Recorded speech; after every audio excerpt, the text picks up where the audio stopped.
Hey guys, welcome to Hunter's Quest podcast. This is your host, Hunter McWaters. It's great to be with you. Go ahead, first of all, excuse the background here.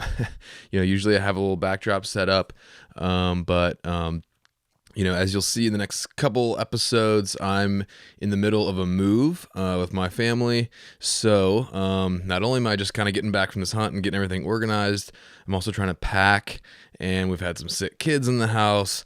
And so anyway, I just didn't have time to really throw up the background, and it's whatever. This is real life, so so excuse the chaos here.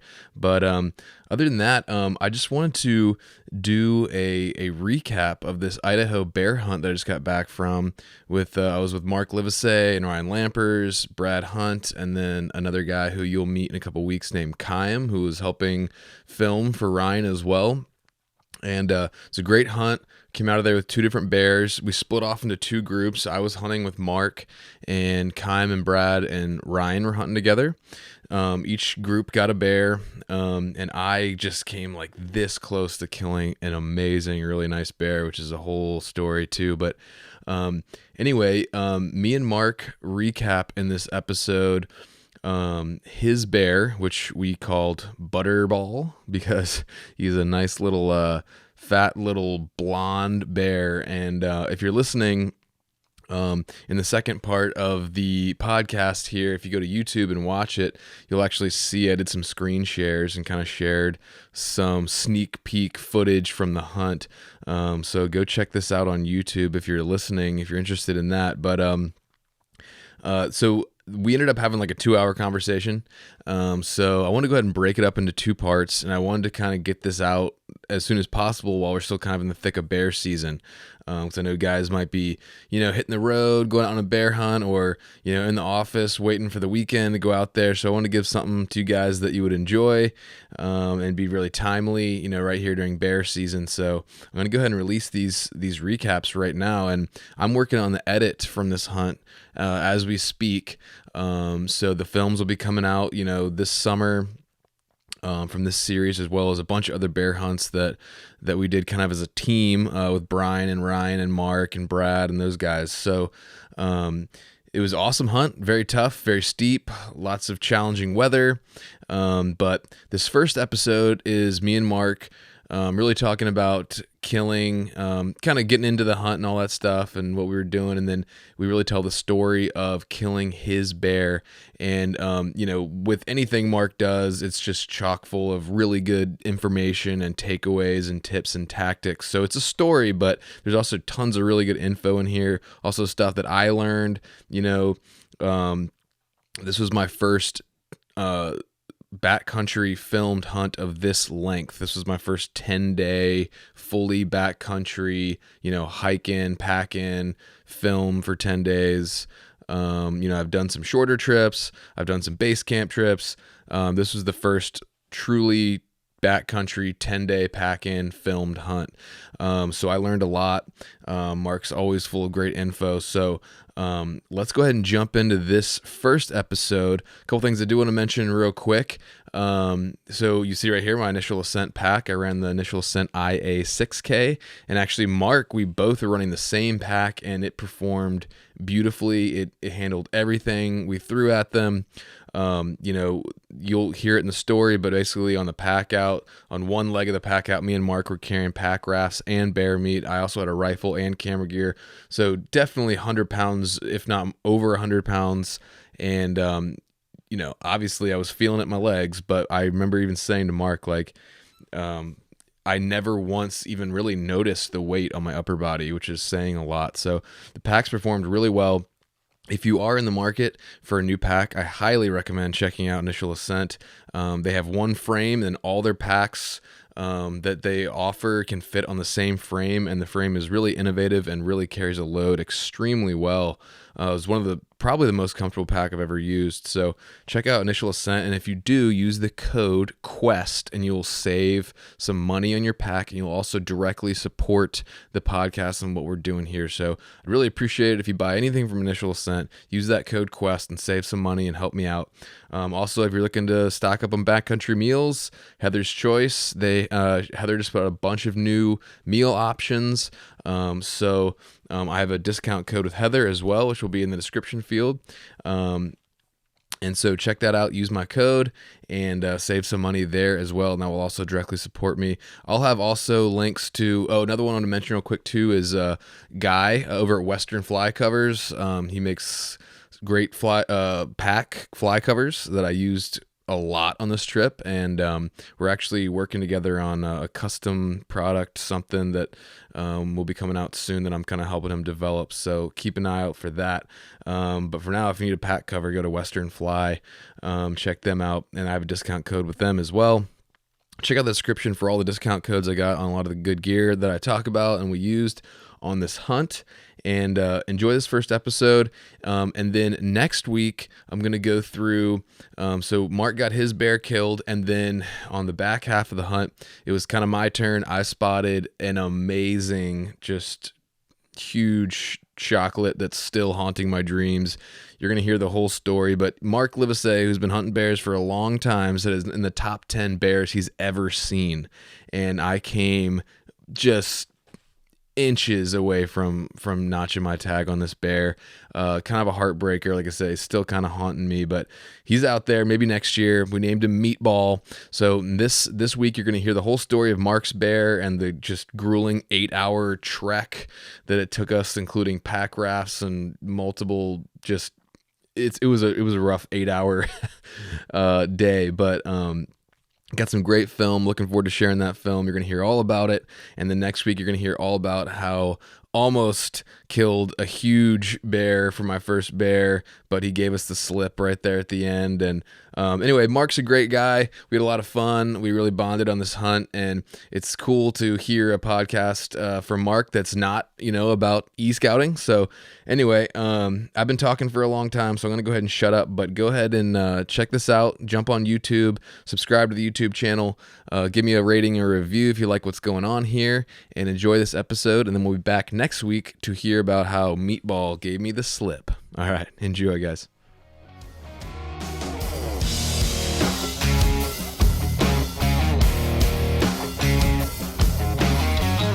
Yeah, welcome to the Hunter's Quest podcast, and today I'm here with Mark Livesay, who was my partner here on this hunt. Just got back from in Idaho, and wanted to have Mark on to talk about the hunt and everything, and just have a podcast with Mark Livesay that's not about e-scouting.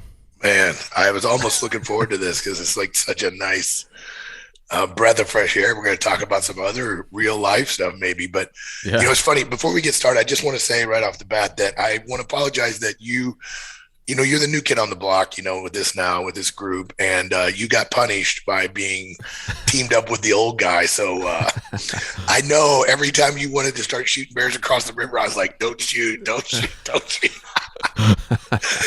And so anyway, I just want to apologize for that right off the bat. So That's all right.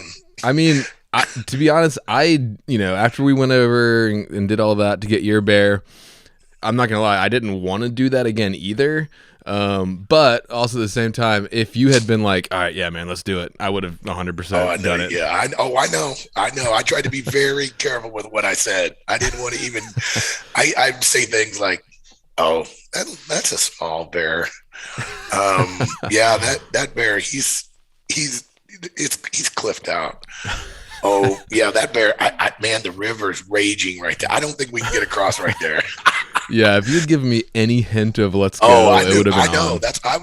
I'm not even joking. I was super careful about what I said, because if I would have said anything positive about going across, we'd have been throwing the packs on and going across. That's again. true. All right, well, I'm glad that you admit that straight up front, and so I feel a little bit better. But I will say, next time, I don't care what you say, I'm shooting the bear. It's like, I gave you this one. Next time, it's not happening. Okay, so next time we'll be able to do I'm going to take your bullets away at the trailhead, and then I'll hand them to you. Well, I noticed you were plenty enthusiastic about doing it when you were shooting, but then... I know. You know what? I want to say something about that too. And I feel really selfish about that, but I didn't know the pain. Dude, it was real until I did. Yeah, it was real. I had 2 bear tags, right? Oh yeah. So I could have shot across that river again as well, but you didn't see me lining up. Yeah. And on the pack out, dude, we saw so many bears on the way out. I think we counted 8 bears on the way out. Dang, dude. It was all we could do is keep Brad from shooting. I mean, I thought I was gonna have to take his gun away from him. And Well, dude, I think we're jumping ahead of the story a little bit here, but I think I told you.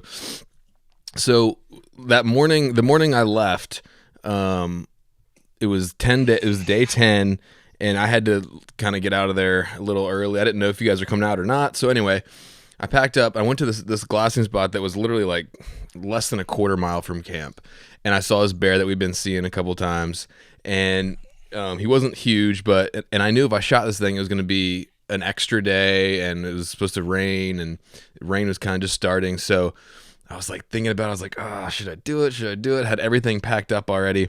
And I texted my wife on the inReach. I was like, should I shoot this bear? I only got like, it'll add an entire day or more onto the trip. And she was like, yeah, just go for it. Just make sure the camera's set.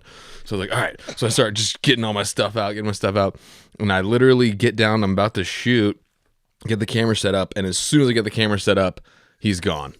And then I was just kind of like beating myself up on the way back. And then about halfway back, about 4 miles down the trail, same thing. I look over, I see a bear, and this time, no hesitation, I just start ripping my stuff out of my pack. And it's raining at this point, so I got rain gear, and I'm putting rain gear on the camera, get my gun out, get set up. Literally, as soon as I get my camera on the tripod and ready to find him, and I'm going to shoot this thing. It's like, it's in my head. I'm going to shoot this thing. As soon as I get the camera up, he's gone again. So I think, I don't know. Maybe it was the Lord watching out for me. It wasn't meant to be. Yeah, that would have been a really rough day. Man, that was, we weren't really planning to follow you out that day. And, but we literally sat under that tarp for like 3 or 4 hours while you were hiking in the pouring rain. Yeah. And we were sitting under that tarp at camp. And finally we were like, you can only take so many days of rain. I mean, it rained on us every single day we were there. Now, some days worse than others, but yeah. I mean, am I correct? I think it rained at least a little bit every single day. Yeah, I think, the only days I don't think it rained a little bit were the days we were like, is the day we moved camp, which is kind of a grace, I guess. But yeah, at the same time, yeah, it rained all like, so. Anyway, let's kind of attack this a little more chronologically. We're kind of like jumping to the end here, but so we showed up. I had met you once at the expo, and we did a little bit of podcasting, but I want to get you back on. But I'm glad it actually didn't work out, because if I'd had you back on before this hunt, it probably would have been just another like e-scouting podcast, which there's nothing wrong with those, but like there's plenty of you out there doing that. And I'd actually realized on this hunt, I was like, man, I want to like do a podcast with Mark, not about e-scouting. So anyway, so we met up. I stayed at your house that first night, and it just kind of worked out where I was sort of paired off with you, and then Brad and Ryan and Chaim were together. So yeah, man. What was that first couple days like for you? Well, it actually was pretty cool because usually the way we've been doing it is we've been rolling around the mountains with a film crew and 2 or 3 of us shooting, and it's always who gets to shoot, and it's supposed to be who spots the bear kills the bear. Well, unless Lampers is involved. And then as you're hiking in, Lampers gives you the list, the inventory of the bears that you can and can't shoot. So, on previous hunts, he'd be like, okay, you can't shoot Chocolate 2.0. You can't shoot Red Lightning. You can't shoot Fat Ass. You can't shoot this or that. And I'm like, okay. So if you see a tiny bear, you can shoot it. Yeah, exactly. If you see a cub, that's your opportunity. So the spot it and kill it tactic only works if you're not Lampers. So anyway, he's a boy. He doesn't play well, and he doesn't share well on hunts. The boy's he's a killer, and friendships to be damned when you're in the elk woods with Lampers. So it was fun. So anyway, it was really, what the point was, it's really exciting that we had 2 film crews basically. Mm-hmm. And I don't know why I'm right there. 2 film crews basically. And we were able to do like of course we were A team and they were Yeah. B team. Oh yeah. Of course. And that was pretty fun. I liked the camaraderie of that. I liked in reaching back and forth. Although Lampers did draw first blood, Yeah. but we were not far behind. And so I think we held our own with those guys. We saw Yeah. probably as many bears as they did. And we got a bear, they got a bear.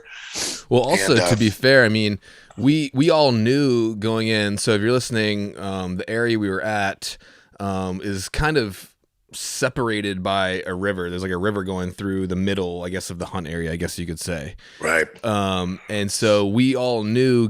So most of our camps were on one side, and we all knew going in, just from the guys' previous experience, that there were a lot of bears on the other side of the canyon, Yeah. which is, we will get into it later, but very difficult to get to. So we were, even from the beginning, we were sort of trying our best to find bears on our side. And, it may be there's more bears over there. It may also just be they're easier to see because you're on the other side.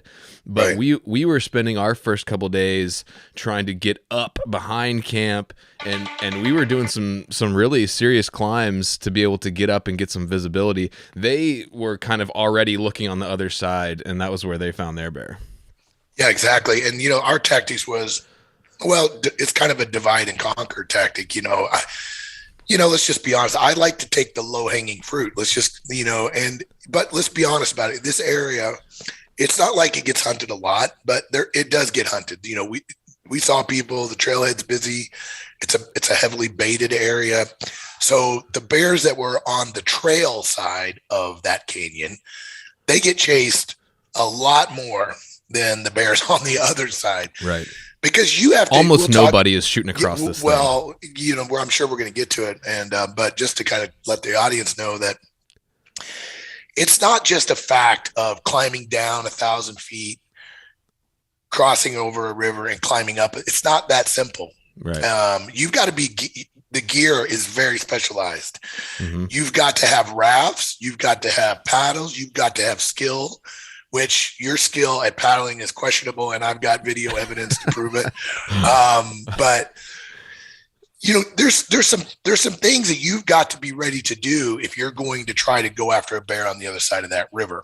Yeah. And so that we were geared up for that. And but it takes there's just a handful of dudes that I know personally that would be, well, one, willing, but two, capable of doing it. Because it's dangerous. Okay, let's just be honest. It's very dangerous. The slopes are dangerous, especially when it gets wet. Mm-hmm. The deadfall, the dagger, it's a burned area, so everything's sharp and nasty and rocky. The river is so dependent on snow melt. Mm-hmm. That thing could become a death trap overnight. Yeah. We got lucky because the weather was cool when we were there, but it could have been. So the point is, I'm not trying to make it dramatic. It's just that's one of the attractions to this area is that we get to kind of, if we want to, you can go after bears that on the one side, but if you really are starting to feel your oats and you want to try, you can go across the other side. So we had a couple options.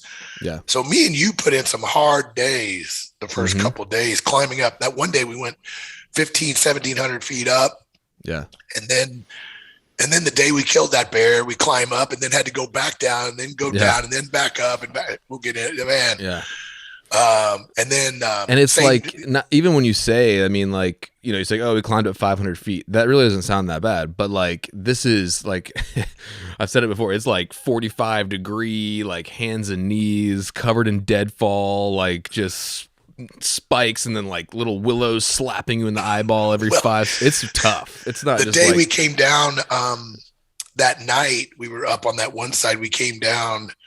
We kind of got cliffed out a little right at the trail, and we literally slid on our butts to get. It was that steep. Remember that? I literally surfed on my butt down loose rock for like the last 75 feet. And that's for guys that kind of haven't done this, that's incredibly dangerous. These rocks in these burned areas get exposed.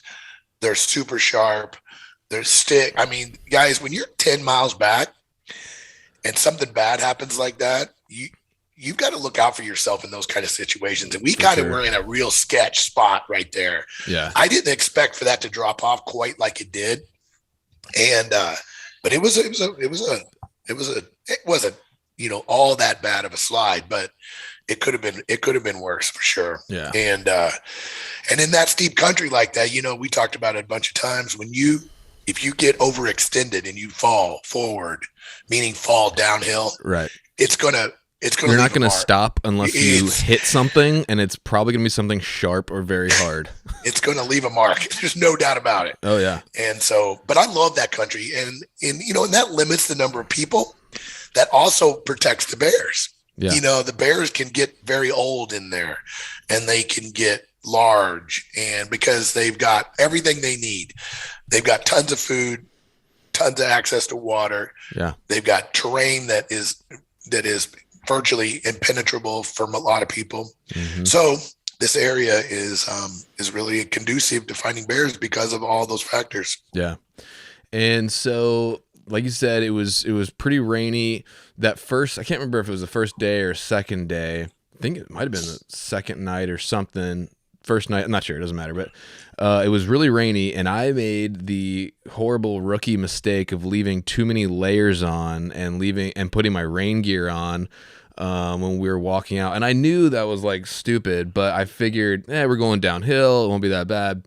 But it's just so stressful going downhill. And like you said, we got cliffed out in that one spot. So it was really like tough getting through some deadfall towards the end. And so by the time I got back, I was soaked and I was also wearing I only brought 2 mid layers or next to skin layers and stuff. So I basically soaked through all my clothes for sleeping in and wearing the next day.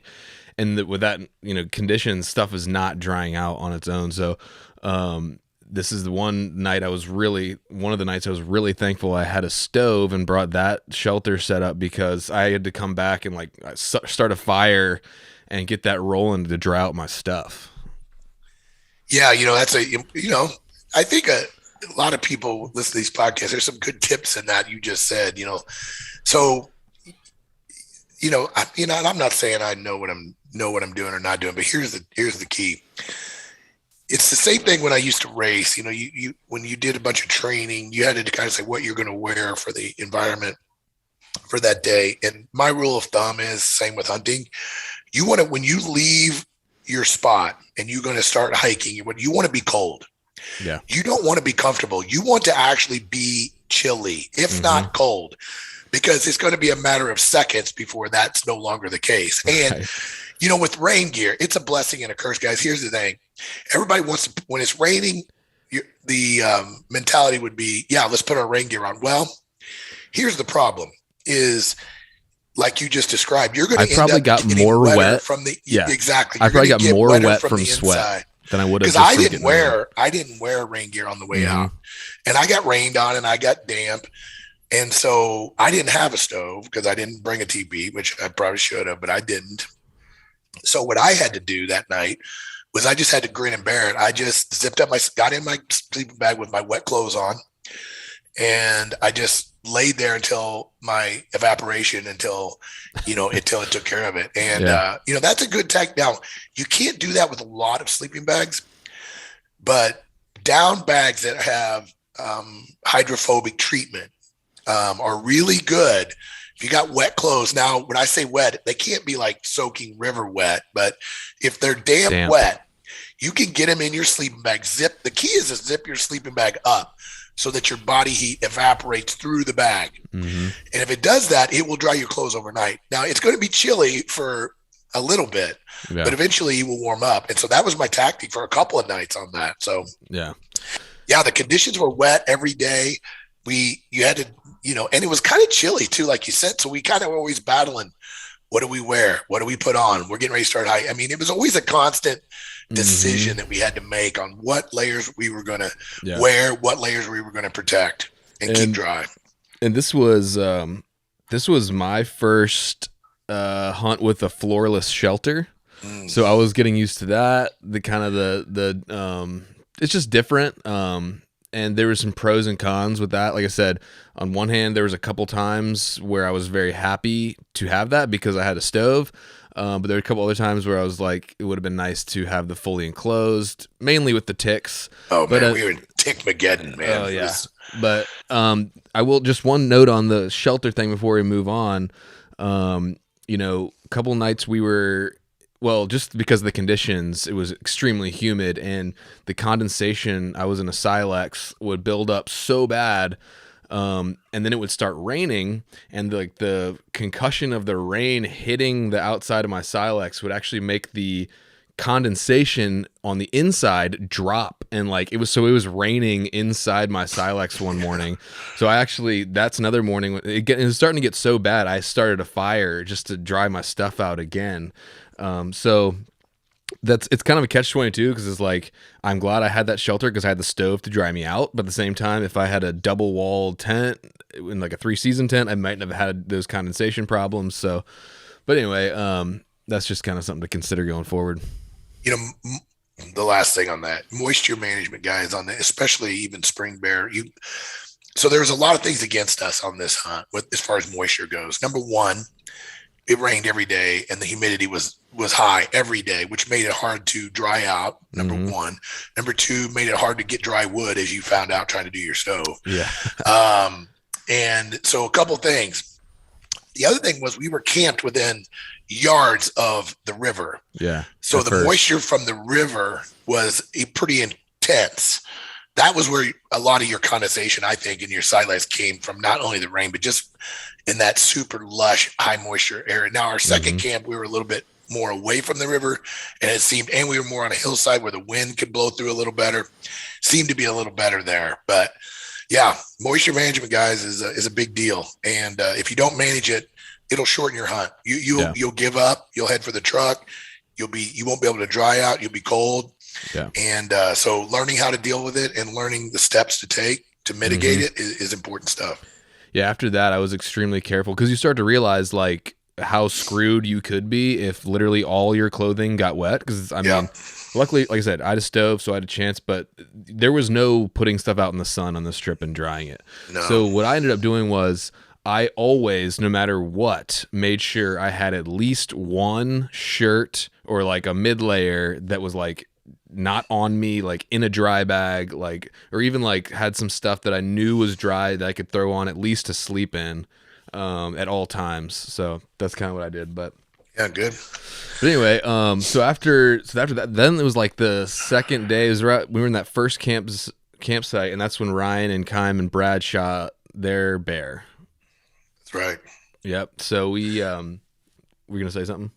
No. I mean, yeah, they killed a bear really quick. Ryan, across the river, and Ryan's not necessarily known for shooting the first bear shows up. So I was kind of surprised he took that bear. It was a decent bear. I haven't seen pictures of it yet, but I'm sure it was a good bear. And but they shot Cross Canyon, did the river thing. Yeah. And I just had Kym on the podcast yesterday and got a story from him. Yeah. So Kym is another camera guy that was working with Ryan, and this was his first big trip like this, and he brought like 12 or 1,500 calories per day or something. And he told me like all he had that entire day was like a little bit of beef jerky and like one oatmeal packet or something. And he said like by the end of like the pack out was his like knees were like literally hitting each other. They were shaking so hard, and he was like crawling, about to pass out a couple times from just lack of energy. But yeah, I got to give him some credit too. Almost every piece of gear he had was borrowed. And Ryan said that, Ryan was like, I'll take care of your food, and gave him like 1,200 calories a day. And then, so I guess what happened was Ryan gave him some food, and it was supposed to be a 5-day amount of food. Oh, and he was stretched that for 10. and he ate, but he didn't have it. So I just did a YouTube video on this actually, about packing. You do it the same way I do, but packing your food by day in gallon bags. Yeah. So that you know exactly what you've got to eat, right? So I don't want to say ration, but you've got it proportioned out every day. It's very important on a multi-day hunt, I think. And he didn't do that. So he was just eating. Right. So he ended up eating, I think all his 5 days were gone after day 3. Yeah. And so he spent a couple of days with just on really low calories. And so I don't know that that's for sure what happened, but that was my observation. Yeah.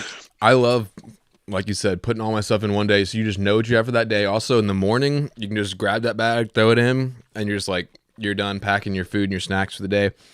So that's if you forget to grab your bag and then you got to eat your partner's food. Yeah. So I'm a very experienced backcountry hunter, right? I'm like, got 33 years and I left camp for a whole day hunting with not one freaking thing to eat.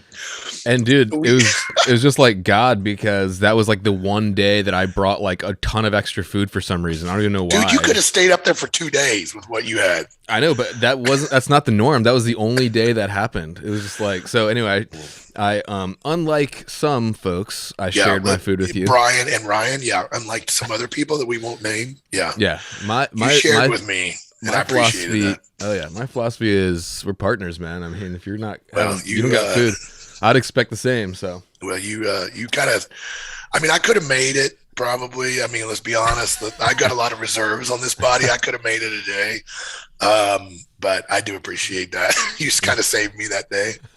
Yeah, man.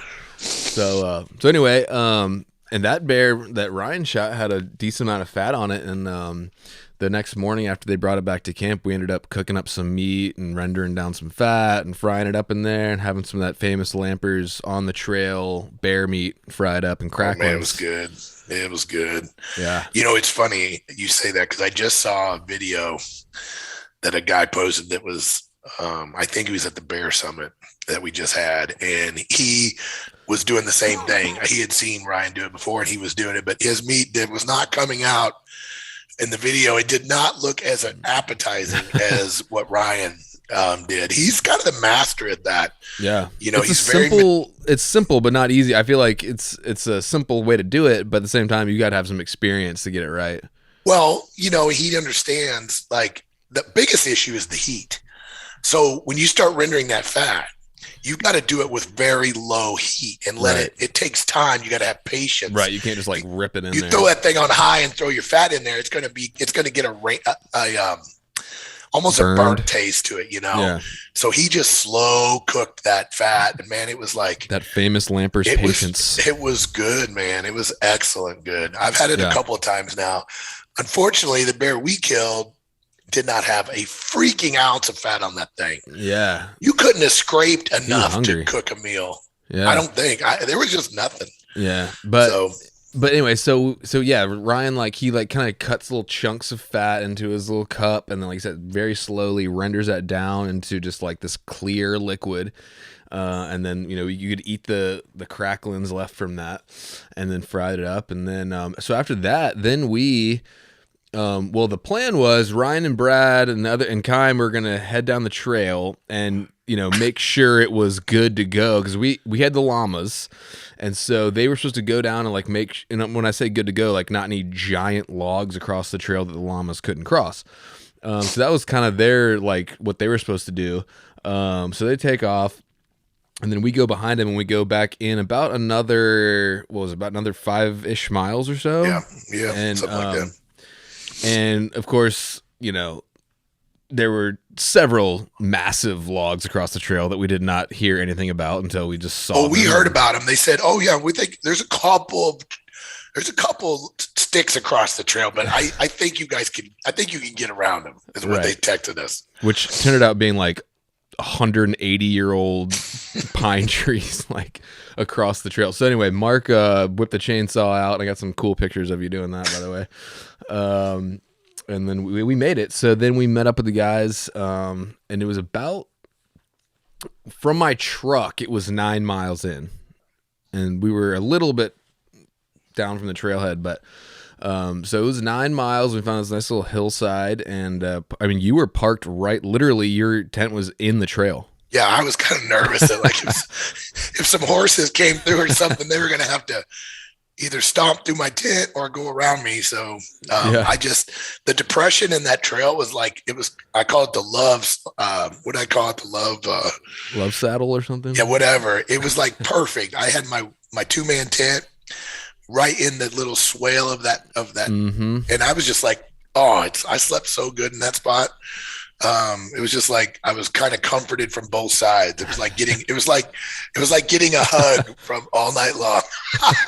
It's like having Amy there hugging you all night. Yeah, it was just like that. It's just like that. That's funny. So we did actually manage to find a couple flat spots. Not you were the only one that had the love hug on the trail, but Yeah.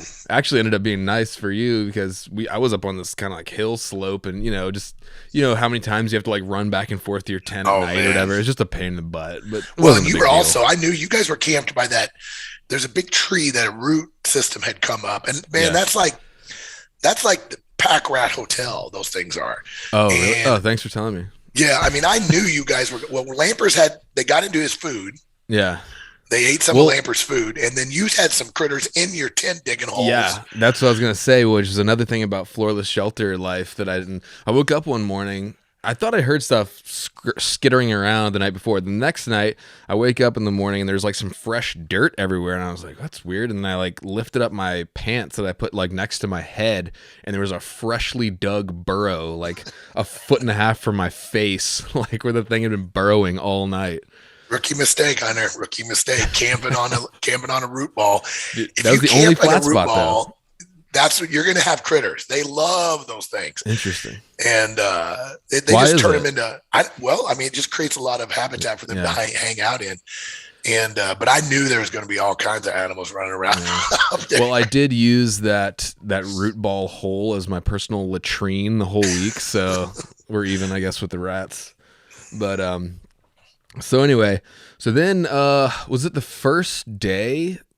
The first morning, yeah, I think it was the first morning after we got set up in this new camp spot that was a little deeper in, and the other guys were going up the ridge into a different spot. But they were going to spike out. They were going to spike out for a couple of days. They packed up 2 or 3 days of food. Well, except for Kime, he had 1 day of food, and they hiked up I think they went up about 2,500 feet. They were up in the snow. They were up in the snow line.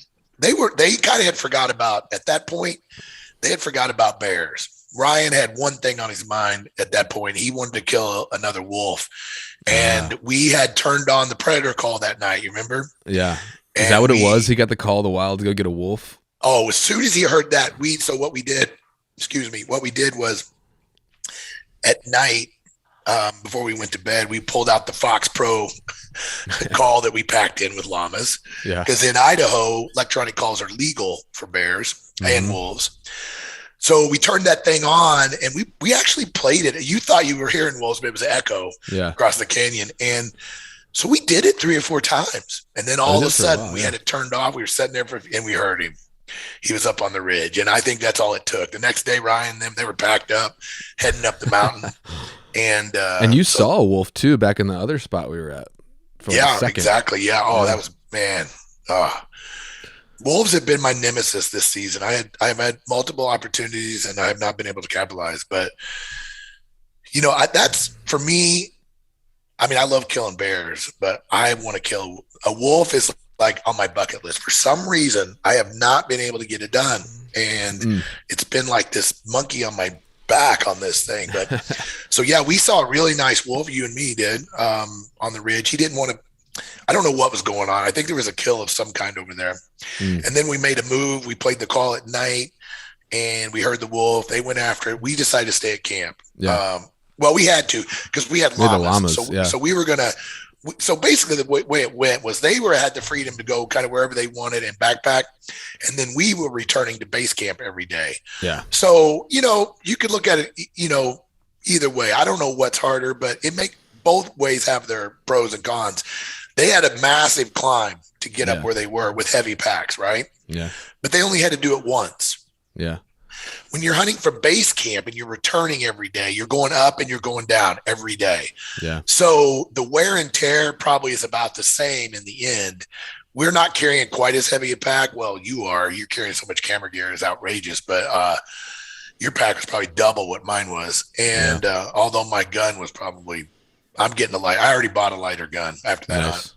So, so that was the tactics. They were doing more of spike camp hunting. We were doing day trips from base camp. So, yeah. And base camp is not like we drove up and camped next to a truck. This is a 9 miles in. 9 miles in. Yeah, exactly. So it's not like, but anyway, so our plan was to kind of go up about halfway up the ridge that they were kind of going all the way up on, and just get a good glassing spot. Actually, we were kind of set up looking across the river, to be honest. No, that wasn't on purpose. We were going up there as just like a brief stop, right, on our way all the way up. Well, there was a basin that I was interested in. Yeah. Right behind camp, basically over the ridge from camp. So we actually left from camp and started climbing from camp. Yeah. We didn't go down the trail that morning. We went up from camp, and we got about, I would guess, I'm just guessing, we were about halfway to where I wanted to be. Mm-hmm. And we were probably 600-700 feet, 800 feet up.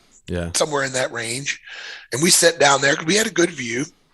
And I had my back to the other side of the river because I did not want to look over there. And it's like watching a train wreck, Hunter. It's like we couldn't stop ourselves. I know. It just looks so good over there. Side, and it's just like you couldn't stop from spinning around and looking cross river. And sure enough, we're sitting there, and I look over there, and there's a bear.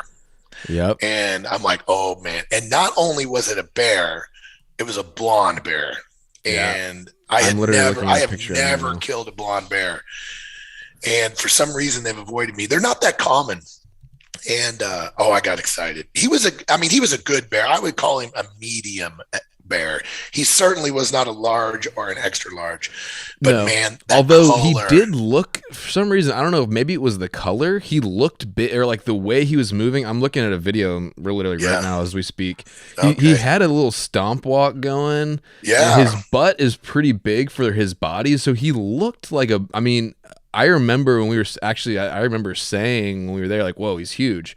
Of course, I'm not the most experienced at field judging bears, but he did look big. Dude, I don't care how experienced you are. Field judging bears is a deal.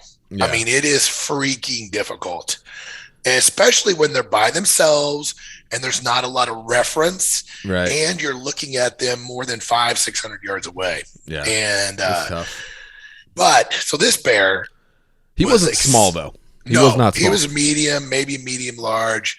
And the color was just too cool. Oh, it was just unbelievable. You guys will see it in the video. Bears. He's blonde and he's got kind of chocolate boots, like on his lower, like he's wearing Peaks Gators. It's almost like he's wearing chocolate Gators. And he had a kind of a chocolatey kind of head. And then he had like a blonde body, very and light, blonde back. Oh, it was so cool. So I already made up my mind. I was not excited about crossing that river, but that bear, I was willing to give it a shot. So yeah, really cool bear. And you actually, I got to give you a little credit here, even with your, what you said is inexperienced, dude. You were ready to go like immediately. I'm like, let's look at him. Let's just make sure he's going to stay, because where he was at, he was in a little bit of an opening, but he was surrounded by timber. Yeah. So he could have disappeared like quickly, right? And if we got over there, so one of the, kind of back up a little, one of the really negative things about this spot is when you glass a bear on the other side, it's incredibly difficult to cross over and kill the bear on that side. Right. You got to shoot him from this side. You've got to, you don't have to, but your odds are exponentially higher if you can somehow get within range, find a little ridge or a little extension or a rock outcropping or something. Yeah. And the bear, think about you think about the terrain coming down to the river. So the closer you get to the river, guys, the shorter the distance of shot, right? Mm-hmm. As you get, that makes sense, right? Yeah. So the higher you go up, the further the shot. So a lot of things have to work out. The bear has to be low enough to create the less distance. And we still needed a little help with an extension of some kind, like a ridge or something. Yeah, when we first saw him, he was about 800 yards from us. And we had from to our spot. Right. We had to drop down under the trail, actually, and we ended up getting like a 350, 400 yard shot. But yeah, for sure. I mean, it had to be in the right spot. I mean, I can't imagine climbing all the way down, crossing that river and trying to find a bear. Dude, and once you get, it looks open from the side, but when you get over there, you know what it looked like. Oh yeah. It's like, it's way thicker than it looks when you're looking at it. Because remember, like you said earlier, we're looking at a 45 plus degree slope here. Mm-hmm. You're looking into it, right? It's easy to see on a steep slope like that. Right. But when you get over there, it was a tangled mess of everything. And it looks like you're just looking straight up. Yeah. And so I can't imagine.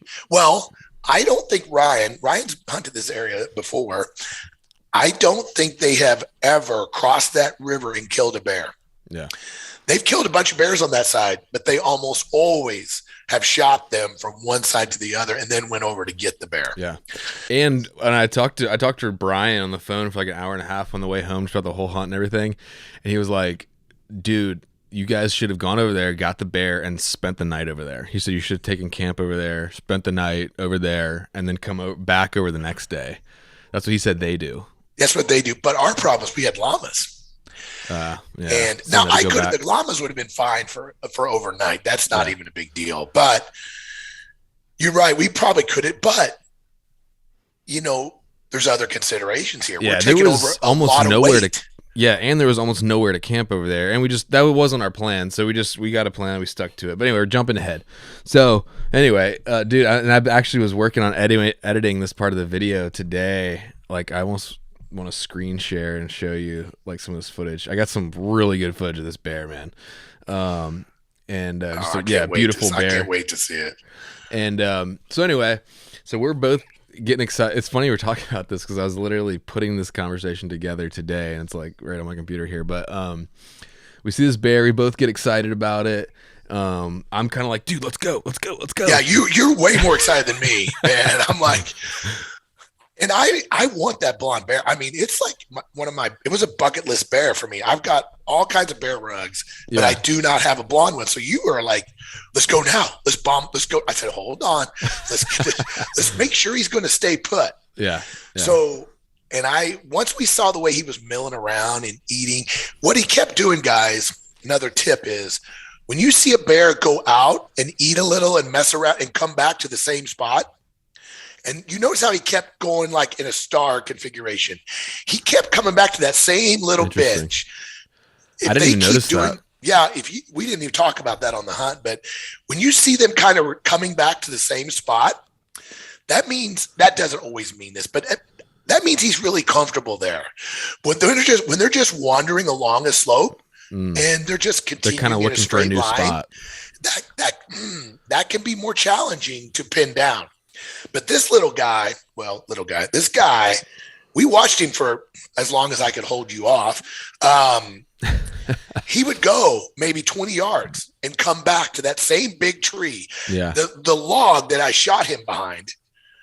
And so you probably knew that. I didn't. I just figure if he's walking, it's like a deer. They're just going to keep going that way. You know what I mean? Well, they do. They can. And I didn't want that to be the case because I knew, you know, like we just talked about, dude, he was kind of surrounded by some thicker. He could have got away from us real easy.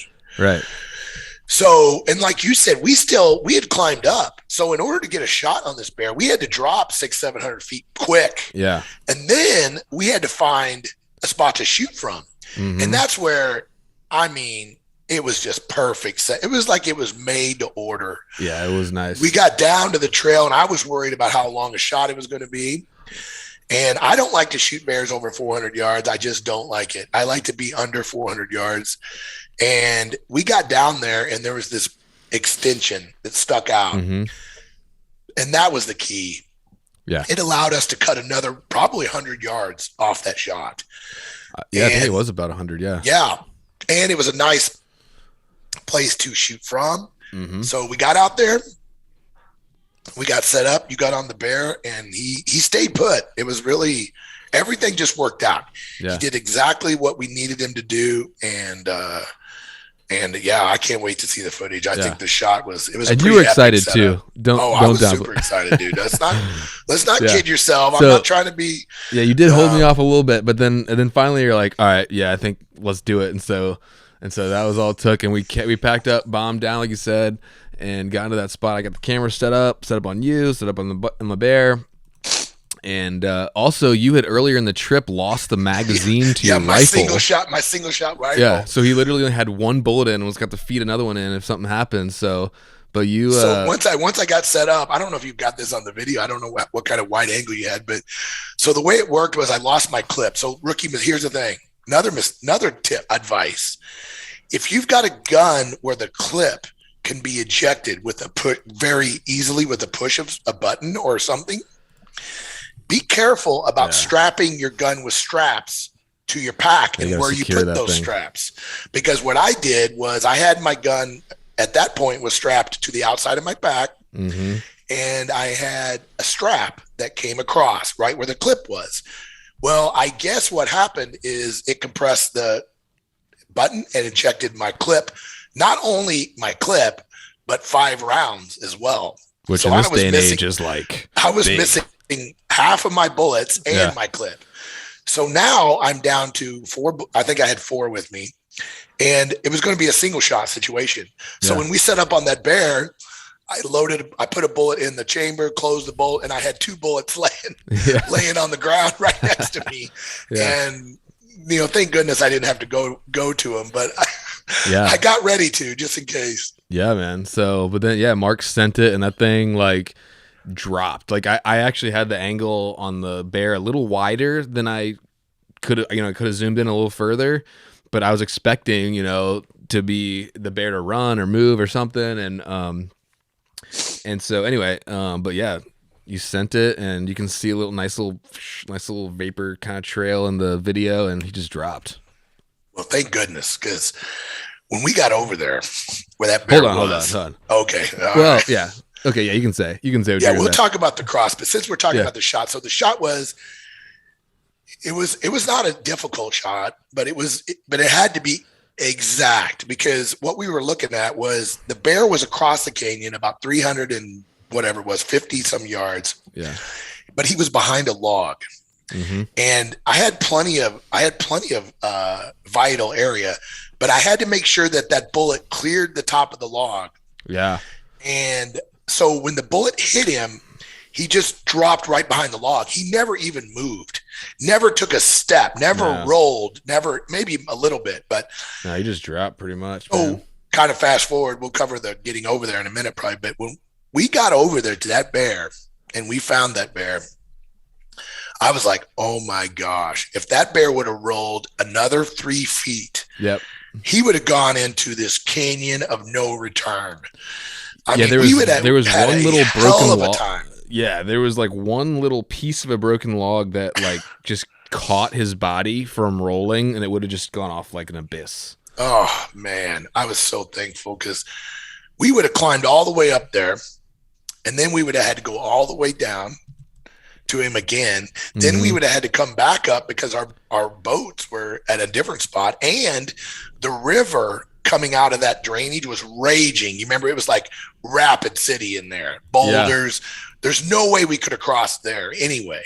Yep. So it would have been a mess anyway, but it would have been a complete debacle if that bear would have rolled off that cliff.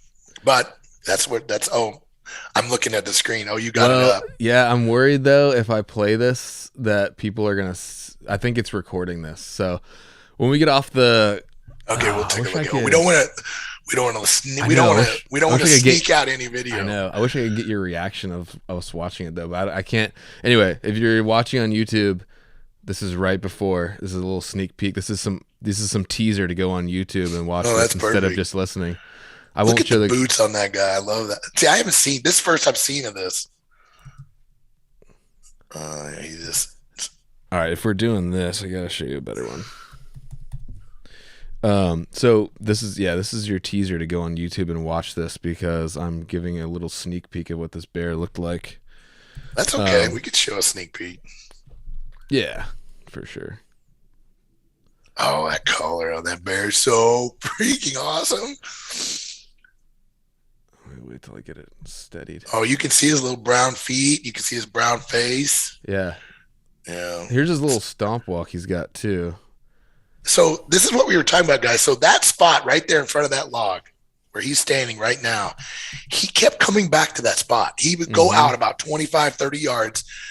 It's about max, and he kept coming back. So I was comfortable that we could make a move and get on him. Oh, there he is. He's kind of just stomping in there. He almost looks like he's drunk or something.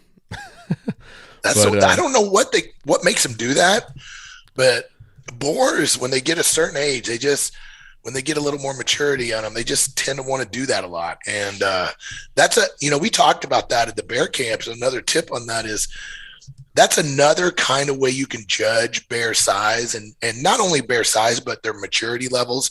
When they're stomping, now it's a subtle stomp. When you say stomp, we're not talking about like outrageous stomping. Yeah. We're talking about just it's like a clumsy, almost like he's limping or something. Drunk. Yeah. When you see him doing that, that's a decent sign that he's getting to be a mature bear doing it. Yeah. Look at this shot. Oh man, look at that color on that bear. Beautiful. Look at his shoulders. I mean, he got some shoulders on him. Yeah. He's got a fat butt on him though, too, man. Just like his. And it's like that light fur, and then like there's like a color gradient in there. It makes him look. I remember when he was standing away from us, you could see his butt, and his butt looked really big because of that like color gradient in his fur. So, yeah. But anyway, that's awesome. That's your sneak peek. So if you're listening to this podcast, cool, or if you're watching it on YouTube, you get a little special treat on that. Because I can tell you right now, bears like that, I don't want to say they're unicorns, but you did say that several times in the video. They kind of are. I mean, I don't know any other better. They're hard to come up. For me, they've been hard to turn up. So I was very blessed. Definitely unique, really cool bear, and he had some really cool claws on him. So anyway, you make this nice 350-yard shot, and we're excited, and then we're like, all right, here we go. This is going to be fun. So this was at noon. Like, it was like exactly noon when you shot that bear. Well, so we left, though, about 11:40,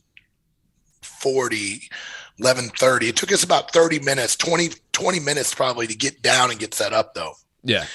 So we shot him. We started going after him a little before noon. Right.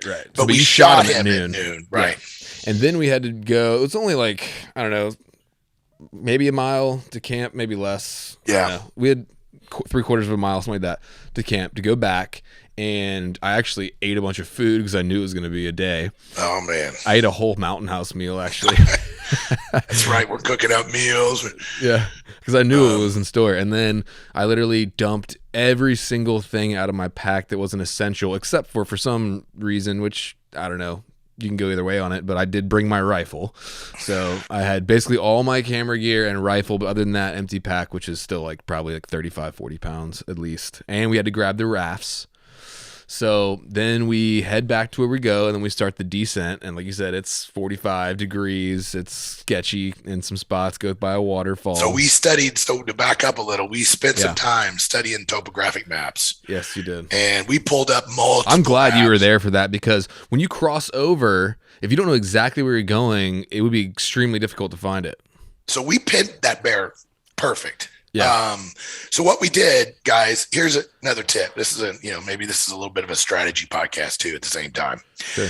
So the way we did it was we knew the range, right? It was 350 yards. That's a known variable. Mm-hmm. So we're able, and we know our exact location, right? Mm-hmm. We can drop a pin.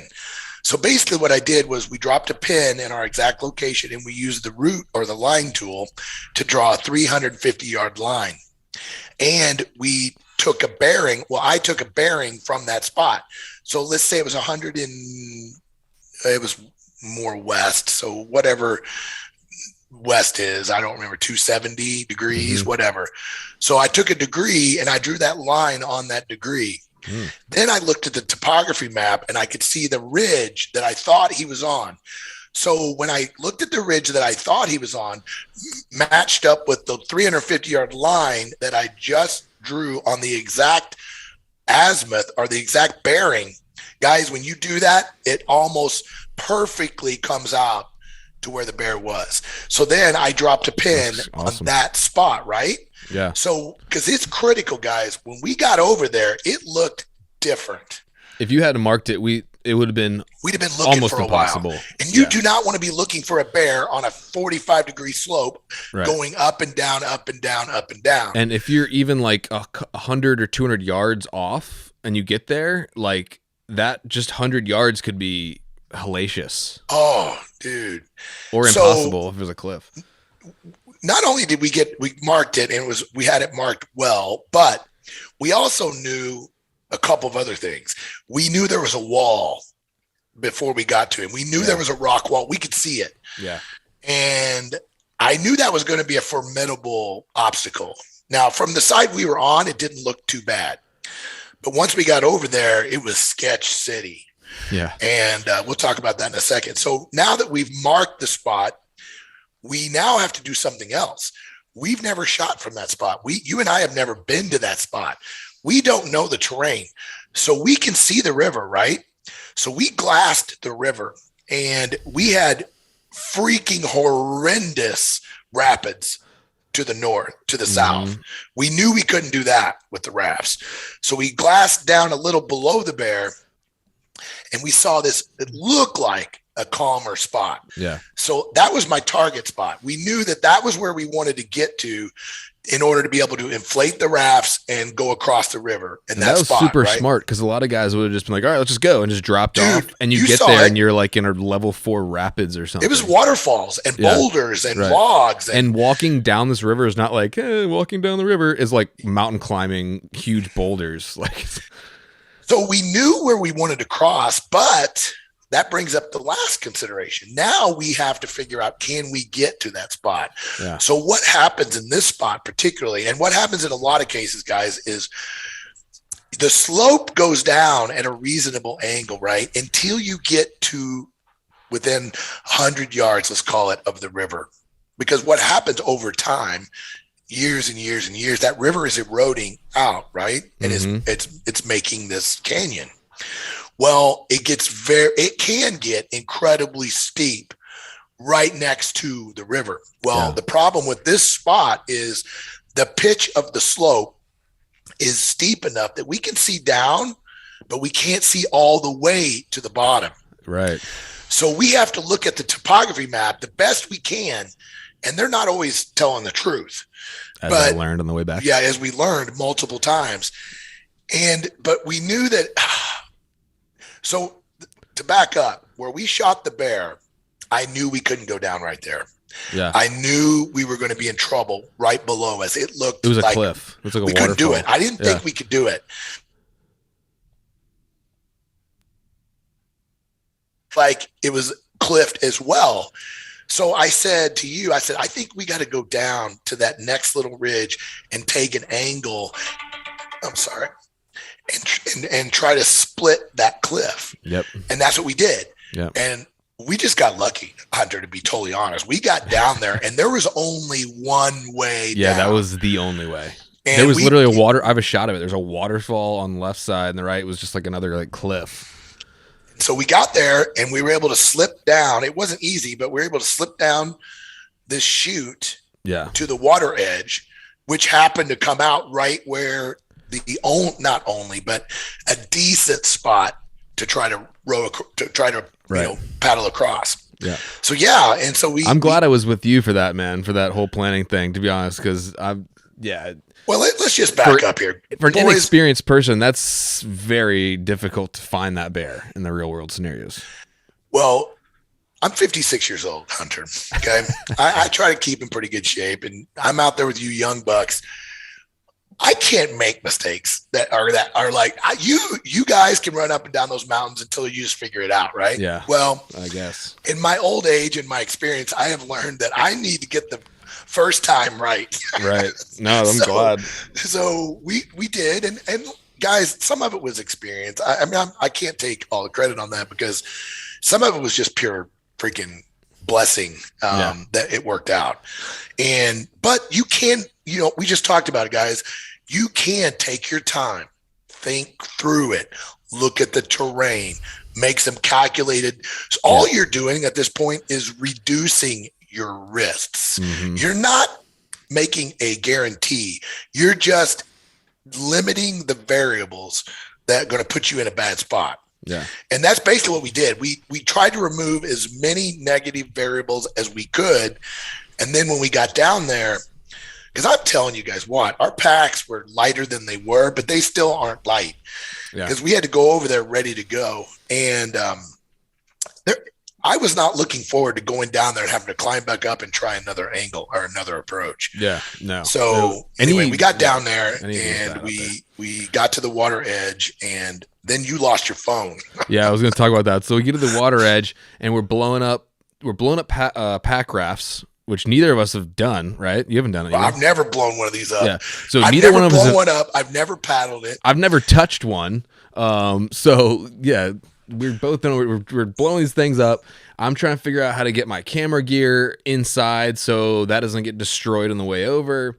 You know, it's a little, you know, like we're in a pretty slow spot, but there's rapids on both sides, and you know, especially for me, I don't have a ton of experience with rivers like that. Like we just don't have those around here, and so.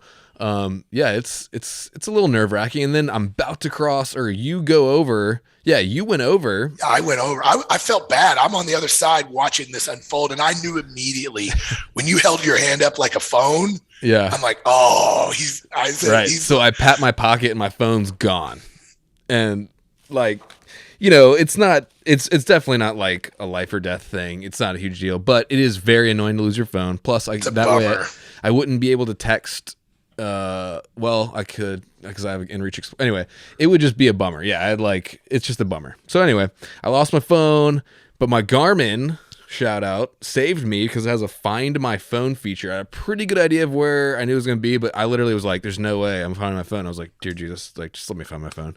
And so I there was a log we crossed, and I was like pretty sure it came out there because I scooted across it on my butt, and I hit my Find My Phone thing on the watch, and it like lights up when you get closer to your phone, and I started searching the area, and it was like I found it. I saw you holding your wrist out down under the log, and yeah, I'm like, what is he doing? I didn't know that's what you were doing. I was like, what is he doing? And then I kind of figured it out. I'm like, I kind of put two and two together, and you found it. Anyway, I found it. So that was amazing. So thank God I found it. Then it's my turn. I paddle across the thing, and Mark's got some iPhone footage of it. I don't know if he'll make it in the film or not, but if not, I still want it. Dude, you gotta. By the way, just can you when we're done, like, can you send me those videos and stuff? Yeah. Oh no, it's got to make the video. Apparently, I got a little panicky. Like, what did you see, Mike? Your eyes were like. So back up. So he finds his phone, and I can see just this pressure. You can almost sense that you relax after that. So to kind of back up a little, these are these alpaca rafts, okay, and they're pretty nice rafts, but but they've got some there's some nuances of these things. They are not. This is not like. And they were Ryan's. They were all taped up and stuff. Oh, so Ryan tells me, he texts me, he goes, yeah, so just be careful with the rocks. They get holes pretty easy, and I'm like, okay, we'll be careful. And so we get down there. We've never even seen these rafts, right? You and I have never seen this raft. I'm hoping all the pieces are there. Like, I don't know how many pieces is required, but they're in a stuff sack. That's it, right? Yeah. We never opened them until we're on the side of this river. Mm-hmm. So we pull these things out, and you were using Ryan's one, and you pulled this thing out, and I'm looking at it. I'm like, are you kidding me? There is Tyvek tape on the entire bottom of this raft, and he's telling me not to put a hole in his raft, and this thing has like 50 pieces of Tyvek tape on the bottom. Gosh. So I'm like, oh no. I said, are these things even going to hold air? And then I start thinking, okay, when we put these we're going to blow these things up. We're going to put them in 30-degree, 40-degree water. The cold water is going to cause them to deflate. Yeah. And they're going to be leaking. So I'm like, I said, we only have, in my mind, I'm thinking, we've literally got a few seconds to paddle across this freaking river before we start sinking. Okay. That's in my head. I'm doing another sneak preview here as Mark is talking of him crossing the river in his raft. So look how gingerly I am keeping that raft away from the rocks, Ryan? Yeah, you're doing good. I was a little distracted, so the footage is not amazing. I'm nice and calm. Got my knife, You were pretty calm, I'm not going to lie. Point toward the front. I was... There we go. Yeah, okay. So pretty good crossing. Not bad. Should I pull it up on the screen share of yours while we're doing So his wasn't, guys, so I told him, I said, okay, here's a couple of things you got to keep in mind. Okay, you see that rock out there? There was one rock that was going to be a problem. Yeah. I said, don't hit that rock. Okay, good. It was just submerged to the... Just a little rock, but those are the ones that are going to get Well, it was a big rock, but it was just coming up to the water, the surface. That's right. I said, don't hit that rock. So either go above it or go below it. Yeah. Go, okay, check, got it.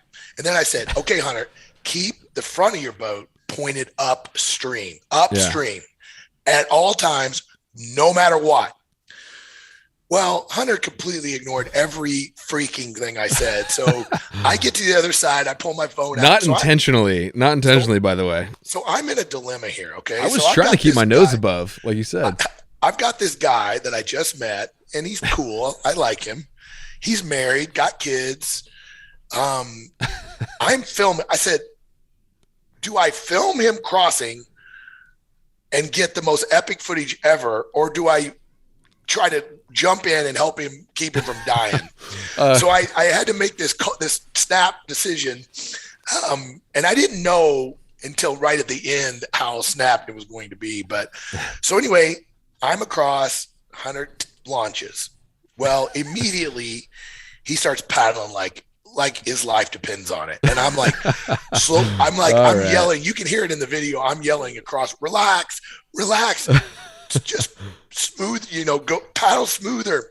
Well, you are blasting across the river at way too fast. So I didn't know how easy it was going to be to paddle that thing, I guess. I know they're way easier than we thought. Right. Yeah. I thought so. I thought, man, this thing is you can really cover some ground in these things. Yeah. So anyway, you go too quick. So you're heading right for the rock. And then I say, you start reaching for the rock. I was trying to instead of hitting it, I was trying to touch, grab it. You let go of the paddle with one hand and reached outside the raft, which is an absolute freaking no-no. And you push off. You got so lucky. You pushed off the rock and it turned you upstream, which was good. And then the current kind of took you past the rock and you made it. You got past the rock, even though it was the only rock you were supposed to not to hit. So you squeeze in. Well, then at that moment, for some reason, you decided I'm going to the bank. And the look in your eyes, you were already paddling quick. But after you hit that rock, you turned into like a chipmunk on a wheel. That paddles, they were nothing but a blur at that point. So you turned your boat completely sideways at that point, and that was the moment that you almost didn't make it. Oh, really? You were perpendicular now. You were heading towards the bank instead of keeping forward. So basically what you want to do is keep your front of your boat upstream and just kind of paddle and let it sideways, over to the side. Well, you came straight in hot. And then you started and then you got to the bank and you kind of missed the takeout spot just by a few feet. You actually were pretty close. And so that's where I was at the moment where, do I keep filming or do I jump in and try to help him? And so I tried to do both, and the video's not great at the end, but it was it's funny. To me, it's just a blur of the moment, but it was funny after it was over. And yeah. And to me, it's just a blur of I got across. Oh, it was funny. It's epic. Yeah. So anyway. Yeah, it was great. You made it. And we both make it. We tie up the rafts, and I don't think I've ever checked a knot twice.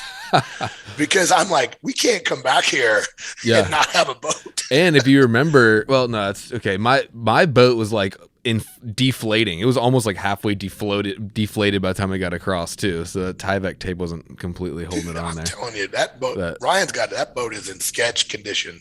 Yeah. So anyway, and we tie him up and we start our trek up the freaking hill to the other side. Yeah, which was not an easy one either. No, it's not. So very steep.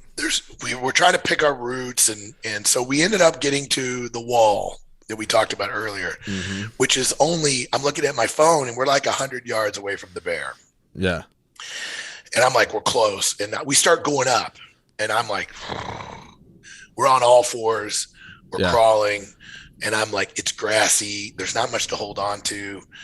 There was one point I was literally grabbing onto saplings and going on all fours, like climbing. I know. So I backed up. I backed up off, came back down to you. And I said, I don't think we should go that way. Yeah. I said, you went around. I don't feel good about it. And you're like, well, I'm going to do it. I'm like, okay, buddy. I said, I'm going to take I don't know what way ended up being harder, but I had to go back down. Yours was longer, but less steep. Yeah. Mine was shorter. I was like, I don't want to go down and go around. That takes a long time. I just want to like crawl up this thing. Well, I wanted to survive. Yeah. And because here's the thing. If you would have lost grip on that slope, it would have been a while before you stopped rolling. That's where the 35 versus 55 thing. That's right. That's where life has taught you lessons, and you still got you're a little wet behind the ears still. Hey, I made it. If your wife could have seen, and I made it before you, so I have the shot of you walking up on the bear. So, and I was carrying way more weight than you. But hey, there's no argument there. I was sucking wind by the time I got to that bear. It's all good. I was a freaking sweat ball. So Hunter took the high road and I took the low road, and we met. Basically, the bear was kind of in the middle of that wall. So he came around the top, I came around the bottom. Yeah. And I saw fur pretty much immediately. I looked at the log. I was like, yes, there he is. Oh, thank goodness. And so it was cool. It was really cool. And we cleaned your bear. It was a beautiful bear. We got some cool stuff, some photos, all that stuff. And it looked like it might start raining. So we were kind of moving. And the day. Well, and it took so long. It took a long time. I already looked at the clock, and it was like 4:30 or something. I knew it was going to be, we were going to be pushing dark by the time we got back to the trail. Yeah. And so we did a good job on the butchering, but I think I could have done a little better job because when I got home, there was a little hair, and I had to clean up some stuff that I normally would not have to do. No, time was of the essence. No, there was and this bear was in a freaking terrible spot. It just wasn't a great, flat, nice place to skin him out. We had to actually drag him over to a tree well and put him in a tree well in order to keep him from rolling off the freaking cliff. Yeah. And so, but we got it done. You did a good job. As you did a right amount of speed and a right amount of good job. Because like I said, we had a long trek back and we needed to get moving. We could both sense that we need to move a little bit. I think on the way down, you were even kind of like, we could just light a fire and just hang out under the tarp and spend the night. Yeah. He's like, it's better than breaking your leg. Just chill out. And I was like, nah, I'm getting back. And it was the right call. We made it back. Just no problem. The way down seemed like we did not take the same line on the way down. We went too much straight down. Right, and then we had to kind of go along the river a little bit. That was terrible. And what you said is true, is right next to the river is the worst spot.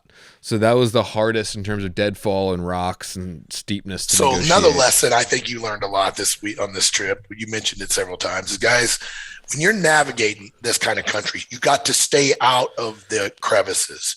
Yes. You got to stay on ridge lines. You got to stay out of the drainages, because those drainages are where all the timber and all the brush, remember, it's higher moisture content. So the buckbrush and all the brush grows thicker in those drainages, and all the trees are falling towards those drainages. So the ridges can be bad, but usually the drainages are way worse. Yeah. And so when you get stuck in those, it can be messy. And that's what we ended up. We ended up, like you said, we took too much of a straight line. And we should have went more to the north and taken that ridge down a little. I don't know if it'd have been any better or not, but we made it. It was a little sketch at the end, and we've got a whole bear on our backs. And we're a lot heavier. We get down. The raft back across was way better. We both did. After doing it once, I was way more relaxed doing it. Exactly. So we got across no problem, and then we started this horrendous hike up to the trail. Yeah, pretty bad. We probably had 100-pound packs on. Yeah. I think we were both probably right at the 100-pound mark. You were definitely heavier than me. So we get up and you take the lead. So you're picking the path on the way back. And so I'm starting. Wasn't too bad. No, you did great. You did great. But I remember we got up to the I got up to the trail. You got up to the trail and you kept yelling back for the old man. Hey, are you okay down there? Yeah, I was checking on you, dude. Okay. I'm just trying to keep my lungs inside my body. So just hang on. I can't stand that when you're hunting with somebody and like I don't know. I think Western people are like more independent or something, or just I don't know. I'm trying to keep this positive, but like I hate it when people just go off and just like don't even give a crap about where their partner is. You mean kind of like you did? No, I was stopping like every 50 feet. Like, dude, you okay? You still alive? Like, I'm talking about guys that just go and don't even like. I was at least stopping, like Lampers does. Yeah, like I was like at least stopping to check on you, like just to make sure I wasn't like stroking out or whatever. Yeah. So I mean, if something did happen, that's further that I'm gonna have to come back down to help you back up. So. Yeah. Well, I told you it's so steep. Like you said, you could literally at any second you could break a leg or impale yourself. So that's why I was just making sure you were still back there. Well, so I had something working for me is I had the trail accurate on my phone. Okay. I had done some pre-work and I had routed the trail. This is important. This is a lesson. Yeah. So I had the trail. I knew exactly where the trail was, but you did not. Right. So you were using an app that we won't mention, and the trail was wrong on the map, like a lot wrong. Yeah, like 500 feet in elevation wrong. We were up to the top, and I was just kind of getting to the point where I was like, sort of. And I will say, this is absolutely true. I even said to you, I was like, man, I remember my legs really hurting, but my shoulders and back never hurt because we both were rocking initial ascent packs. And you're like, yeah, you said these packs are money because they're money. You're with the 100 pounds going up like for that long. I was just like kind of used to like any pack is going to cause me some level of discomfort on my back and shoulders. This one, and I'm being totally honest here. Like I didn't ever stop and be like, oh man, my shoulders. Like it was, I was thinking about my legs, of course. Yeah. But like I never noticed the weight, honestly, on my shoulders and back. But anyway. I get to the point where I'm like, okay, I think I'm close. I think I'm like within 100 feet of the trail. I finally found a game trail that went along contour on the side of the ridge, like Mark's talking about. It was getting a little better, and because like for the first part of the trip, we were walking through stuff that even like an animal wouldn't be stupid enough to go through. So then I look at my phone, I pull out my app. And I look at my phone, and it says I've only made it halfway up this mountain, and like my freaking heart just drops into my guts. Yes, the trail was misrepresented on the map. Yes, there you go. It was only a couple feet for me at that point. But think about that. If you didn't know that, that's all you. And I was seriously like, I'm not exaggerating. You were in a state of depression at that point. Yeah, I was like really scared and like, this is bad. It was. I can't overstress how difficult that last up from the river was with that pack. Yeah. I literally considered, and this, I've never done it, hardly. I considered dropping that meat and going up and ditching everything and coming back and getting it. A couple times you said it, and I was like, let's just keep going. And then I'm like, okay, why would you do that? Just hang in there. Yeah. Because I could see the trail. I had the trail accurately, so I knew I was close. But if I would have done what you did, and I didn't know, and I thought that trail was legitimately not there. Yeah. I probably would have dropped that. Yeah, meat. It would have changed your situation. And the only thing that kept me for not dropping stuff was like, I don't want to have to come back here tomorrow. That's right. That's literally was the only thing kept me from not dropping weight. But so anyway, we got up there and then like it felt really nice to hit that trail. But we still had another like mile or mile and a half to get back to camp. Yeah, that's right. So, but at least it was easy walking. Right. So we got back to camp, and we got back to camp at 8 p.m. So we shot this bear at noon, and we weren't like messing around, stopping and hanging out. Like we were going the whole time, and we got back to camp at 8 p.m. It was an 8.5-hour ordeal. Yeah. And, and so the next day, dude, my knees, my I've been dealing with this plantar fasciitis issue as well. I was feeling it. So Yeah. we didn't do a whole lot the next day, and No. it rained all dang day almost anyway. It was So it actually worked out kind of good. It worked out good. It was one of the. It rained almost every day, but this was one of the few days where it actually rained hard, like most of all the like for hours at a time, like all day pretty much. So that worked out good. So we Got had a the little meat rest. back. We hung out at camp, kind of recovered, and then we're back at it the next day. And yeah, it was really great. All right, so that was the end of the first episode in this 2-part series recapping the bear hunt we just got off of. It was amazing filling the tag on that bear. The footage is really cool. I'm looking forward to sharing with you. That will be out later this summer on the Gritty YouTube channel. I'm going to be editing that piece together. I'm already working on it, so I'm looking forward to sharing that. Yeah, next week we're going to do another episode recapping how I almost killed this huge bear we named Meatball, but he gave us the slip, and hopefully we'll be back after him next year, but we'll see. But anyway, tune in next week to hear that story, and have a great one, guys.